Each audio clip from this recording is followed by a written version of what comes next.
What kind of despair can truly be considered extreme? This woman's experience will give you a perfect interpretation of it. A group of villagers forcibly locked her in a special iron cage, then threw her into the Atlantic Ocean, letting her drown to death. But soon, the woman came back to life, only to face a suffocating sensation worse than death. She revived again and again, only to be drowned in loneliness and pain each time, tortured for over 500 years. And to this day, her whereabouts remain unknown. No one can truly understand that kind of extreme despair, except for her sister Andy. As the last two immortals in the world, the sisters once fought together in thousands of epic battles, each time subtly changing the world's balance. They once thought they'd be revered like gods, but the foolish villagers, deceived by a priest's slander, treated them as evil witches and subjected them to various tortures. But no matter what they did, they couldn't kill them. The younger sister initially thought the villagers had run out of options, but when she saw the human-shaped iron cage outside the door, she couldn't stay calm anymore. The younger sister was forcibly thrown into the sea, while her sister Andy escaped from the prison when they weren't paying attention. After escaping, she searched for her sister's whereabouts, but every day she dreamed of her sister's suffering, which was like looking for a needle in a haystack. Fast forward 500 years, and while searching for her sister, Andy found 3 other immortals, and together they formed an immortal team, tasked with secret missions that ordinary people couldn't handle. They didn't belong to any department, because if heaven granted them immortality, it surely meant they had some special mission to fulfill. They infiltrated a secret base, easily eliminating the guards at the door. But as they ventured deeper, they discovered that the room meant to hold hostages was now an empty space, and countless bullets suddenly came flying, turning them into Swiss cheese in an instant. The commanding soldier slowly walked forward, preparing to leave after confirming their safety, but he didn't notice that Andy's pupils were quickly repositioning, and her eyeballs were moving again.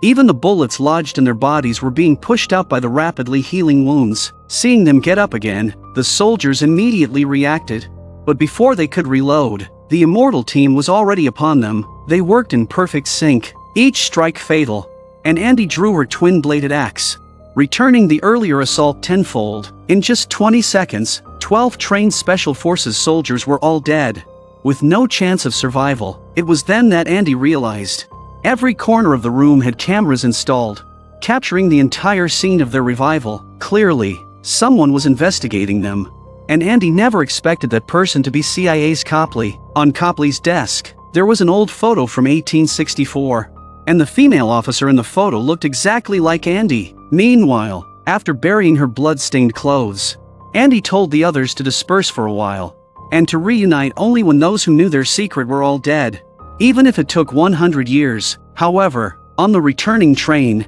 all the immortals simultaneously dreamed of a regular Nile on the Afghan battlefield. She had been injured in action, and a dying enemy's final strike cut her throat. But hours later, not only did she revive, there was no trace of the wound left on her neck. Once her comrades, now they looked at her as if she were a ghost. The atmosphere of fear quickly spread, and panic took over the military camp.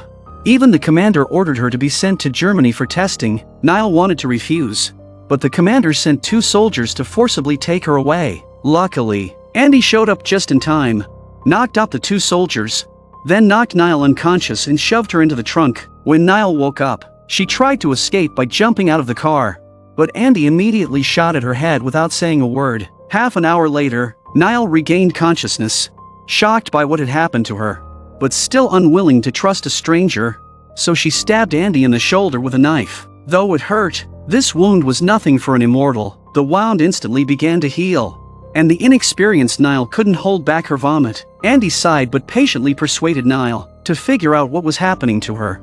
Nile reluctantly decided to follow Andy, especially since she couldn't do anything to stop her. However, shortly after boarding the plane, Andy's good intentions were betrayed once again. Nile pointed a gun at the pilot, demanding he land the plane, but Andy told the pilot to keep flying. The pilot, unsure who to obey, was shot by Andy after she spoke a phrase in Russian. Nile was immediately stunned. Who would fly the plane if the pilot was dead?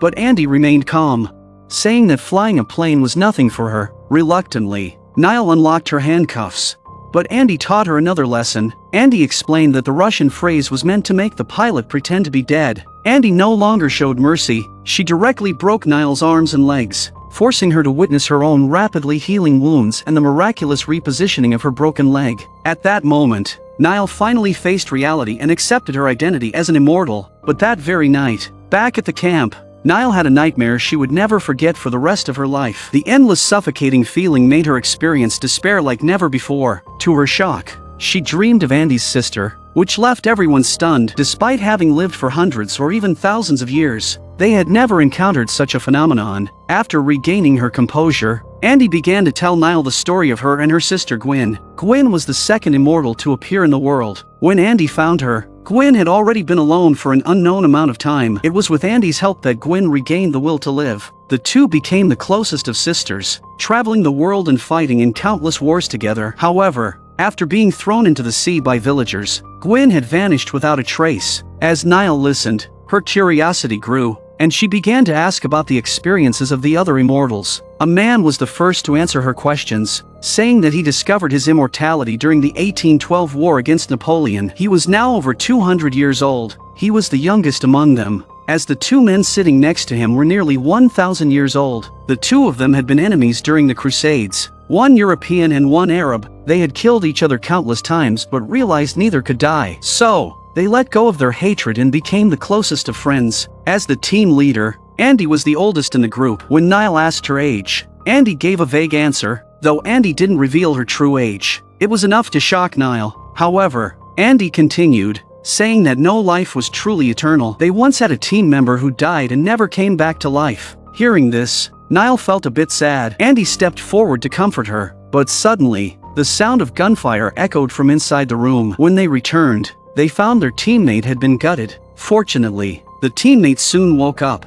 and the wound on his abdomen began to heal slowly. Meanwhile, Yusuf and Nicolo had been captured. In a fit of rage, Andy immediately found the Special Forces soldiers and moved like a ghost among them. Having lived for 6,800 years, Andy had long forgotten more deadly moves than an entire army would ever learn. She quickly dispatched all the soldiers. The Special Forces had been sent by Copley from the CIA. His motive was to collaborate with a top pharmaceutical company to extract the secrets of immortality from Andy and the others. In order to benefit all of humanity, the two immortals were then sent to the lab, where they were repeatedly stabbed with steel needles, and their genes were extracted over and over again. The goal was to develop a serum that could make people immortal. Throughout the entire process, they weren't given any anesthetics, which even made Copley, watching from the side, feel sympathy for them. The ugly face of the pharmaceutical company's boss also began to show. It was clear that his true intentions were not to help humanity, but rather to pursue his own selfish desires. On the other side,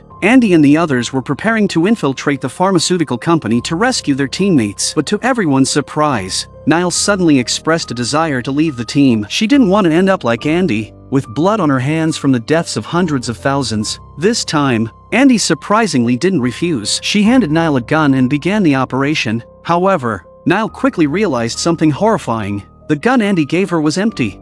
This gun had been handed to Andy by Booker before the mission, and they had been through countless operations together. It was impossible for them to make such a rookie mistake. The signs all pointed to Booker being a traitor. Sure enough, just as Andy found Copley, Booker shot at him. It turned out that Booker had grown tired of endless life. He hoped that with the help of the pharmaceutical company, he could become a normal human again. Andy could never have imagined that the teammate she regarded as a close family member would betray her for such a ridiculous and tragic reason. As Booker apologized and checked Andy's wounds, he was shocked to find that Andy's injury wasn't healing. It turned out that after Andy's last mission, she had begun to lose her immortality. But now, it was too late to do anything. Copley was about to help stop the bleeding when the pharmaceutical boss arrived. They intended to take Andy and the others away forcibly. Copley quickly stepped forward to plead, saying their initial intention wasn't to harm innocents. Since Andy had lost her immortality, if she were taken back for experimentation, she might truly die. But the pharmaceutical boss was completely indifferent. Soon after, Nile arrived at Copley's house, hoping to find Andy. Instead, she found a regretful Copley. Upon seeing Nile's rapidly healing wound,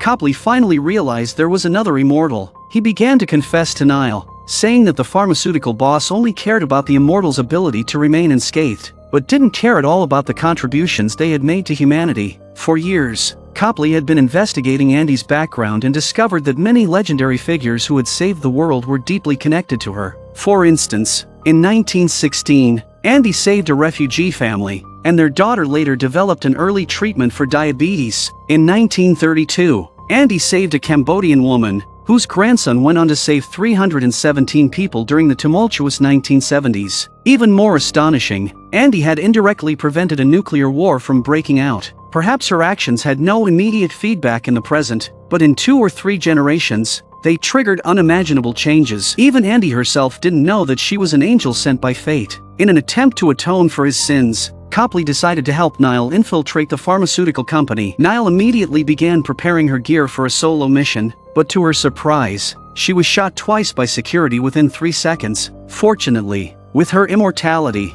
she was quickly revived and took down the security guards. Despite encountering continuous obstacles along the way, her wounds healed instantly, allowing her to escape each danger and eventually reach the lab, where she reunited with her teammates. They temporarily forgave Booker and began fighting side by side. Their teamwork was impeccable, and they easily defeated their enemies. Although Andy had lost her immortality, whenever they faced life-threatening situations, her teammates acted as human shields, blocking the attacks for her. They had to find and eliminate the pharmaceutical boss, or he would never stop pursuing them. When they reached the rooftop, they discovered that the pharmaceutical boss had already taken the elevator and escaped. At this point, Andy, unable to heal her wounds, was exhausted. So, the 3 male teammates went after the boss, while Nile stayed behind to protect Andy. However, this turned out to be the pharmaceutical boss's plan to lure them into a trap. Facing the relentless pursuit of the enemy, Andy, who had lost her immortality, remained surprisingly calm. She asked Nile, "Do you think he can understand Russian?"